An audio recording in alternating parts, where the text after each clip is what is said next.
Hay todavía dos cuestionamientos que tenemos que profundizar. El primero de ellos es el silencio de los primeros misioneros. ¿Cómo es posible que los primeros misioneros no hablaban de este gran portento de la aparición de Nuestra Señora de Guadalupe? Y la segunda cosa, algunos piensan que esta devoción en México se debe a la devoción de Santa María de Guadalupe de Extremadura, España, y que fueron los primeros misioneros en traer esta devoción a México. La primera cosa, el silencio de los primeros misioneros. Con esto se ve claramente que no fue traída esta imagen de Extremadura, porque si no, de otra manera, los primeros misioneros sería de lo que más hablarían y tratarían de hacer extensa esta devoción. Los primeros misioneros tenían un gran temor. Ese gran temor es a la idolatría de los indígenas. Hay que pensar que ellos tenían una mentalidad de teología del siglo XVI y que obviamente todo aquello que no fuera de Cristo estaba en contra de él y era parte de Satanás, parte del demonio, y lógicamente querían ellos liberar, salvar a los indígenas de esto. Por eso no podían consentir ninguna idolatría. No es que la devoción de Santa María de Guadalupe en México sea idolátrica, pero ese era el temor que tenían los primeros misioneros y por eso acallaban toda la situación de ver un gran portento en esto hasta no estar totalmente seguros. Es más, hubo algunos misioneros que atacaron la devoción de Nuestra Señora de Guadalupe en México. Alguno, por ejemplo, Fray Bernardino de Sahagún, dijo que era una invención satánica para paliar la idolatría. Vemos también a través de los concilios, por ejemplo, el Tercer Concilio Provincial Mexicano de 1585, en donde claramente afirma de que se debe de quitar toda idolatría, todo ese, como ellos lo dicen, ese vómito, así lo llamaban.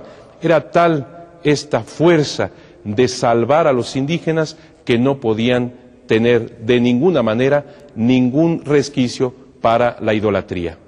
Si hubiera sido una devoción que venía de España, de Extremadura, es ilógico que los misioneros guardasen silencio y además atacaran la devoción.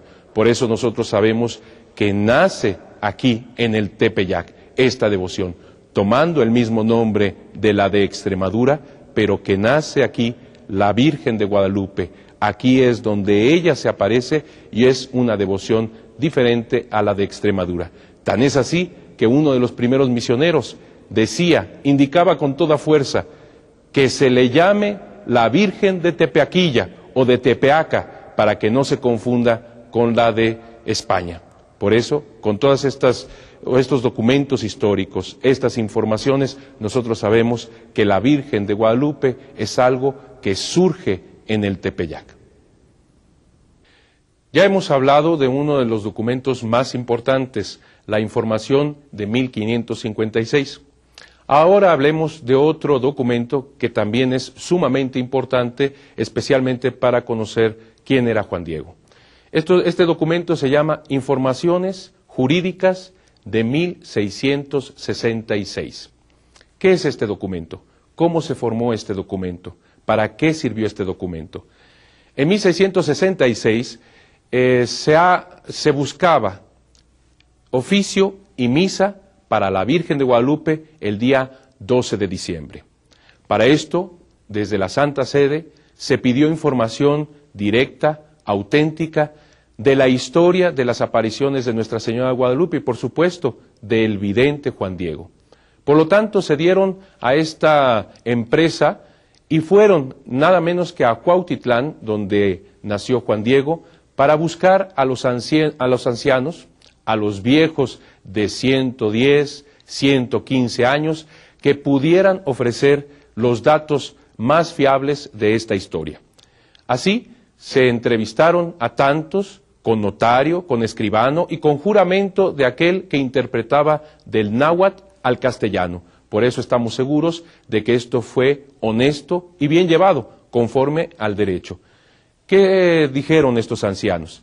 Dijeron todo lo que sabían de este maravilloso día, 12 de diciembre, cuando la Virgen de Guadalupe deja plasmado en el ayate de Juan Diego, en la tilma de Juan Diego, su imagen.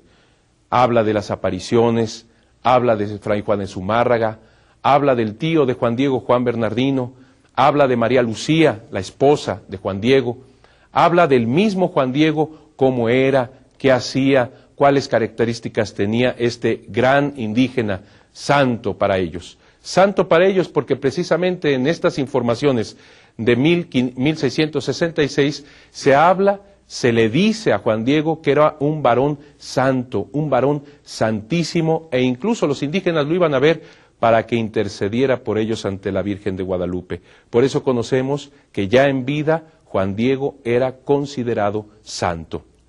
En ese mismo tiempo, en esas mismas informaciones, se buscó también el testimonio de los más altos, encumbrados sacerdotes que llevaban una institución, que eran de alguna orden religiosa. Todos ellos coincidían prácticamente en lo esencial de este gran momento de las apariciones de Nuestra Señora de Guadalupe, y también coincidían con lo que decían los indígenas sobre la personalidad de Juan Diego. También hubo una inspección minuciosa de la imagen, de la tilma de Juan Diego, y vieron que la imagen ahí estampada era verdaderamente un prodigio. También hubo dos personas que estudiaron el ambiente que se encuentra aquí cerca del Tepeyac y vieron que era un ambiente salitroso, que era imposible la conservación de un ayate de fibras vegetales, que estaba hecho de fibras vegetales, la tilma de Juan Diego, el ayate de Juan Diego. Era imposible que esta imagen se conservara y sin embargo estaba ahí, estaba dando este testimonio de prodigio. En 1666 no se logra lo que se pretendía, misa y oficio para la Virgen de Guadalupe. Fue en 1751 donde se siguen los esfuerzos, y es ahí donde toman de nuevo, ven de nuevo estas informaciones jurídicas de 1666 y las vieron tan bien hechas que dijeron: esto está conforme a derecho, esto está honesto, esto es verdadero, y las tomaron en cuenta. Y también en ese mismo entonces, en 1751, se busca una nueva inspección de la imagen, a ver si toda esa conservación después de tantos siglos, a ver si todavía era prodigioso. Y efectivamente, era prodigio. La tilma seguía ahí, estampada Nuestra Señora de Guadalupe. Por eso, en 1754, el Papa Benedicto XIV es el que da por fin misa y oficio para Nuestra Señora de Guadalupe. Pero no quedó todo ahí. Todavía en 1895 se buscaba el coronar de manera pontificia la imagen de Nuestra Señora de Guadalupe. Por lo tanto, volvieron sobre este documento las informaciones jurídicas de 1666.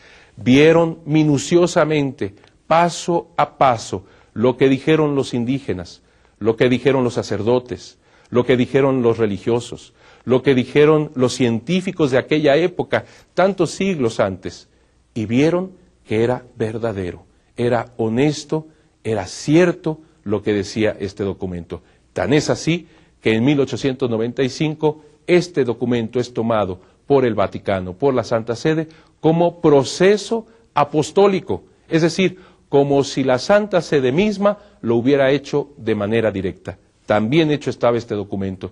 Desde luego, algunas de las connotaciones, algunas de las cosas que decían tanto los indígenas como los sacerdotes, los religiosos, por ahí había alguna que otra discrepancia, pero no en lo sustancial. Y esto da más autenticidad al documento, ya que nunca se les puso a los indígenas, a los sacerdotes, algo ya creado, algo que deberían de haber dicho, no, sino que nacía de su experiencia, porque ellos sabían perfectamente, a través de sus familiares más cercanos, a través de la abuela, a través del tío, a través de sus padres, quienes habían convivido con Juan Diego, quienes lo habían tratado y, como lo dije, quienes también habían ido ante él para que intercediera ante la Virgen de Guadalupe. Era considerado ya santo el indio humilde de Cuautitlán, Juan Diego.